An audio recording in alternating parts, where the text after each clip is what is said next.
ደሙባ መንደሩን ለመግዛት ሌላ እቅድ ያወጣክ ነው ወይስ ከኛ ርቃ ሌላ ጓደኛ አገኘክ? ባክ ቀልድ ዛሬ አይሰራም።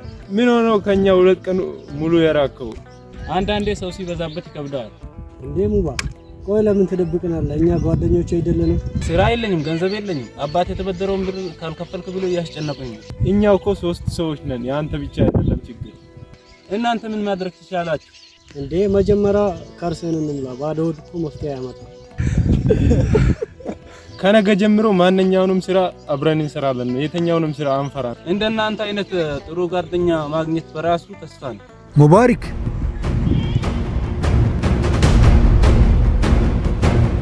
ጊዜው ደርሷል። ማነው?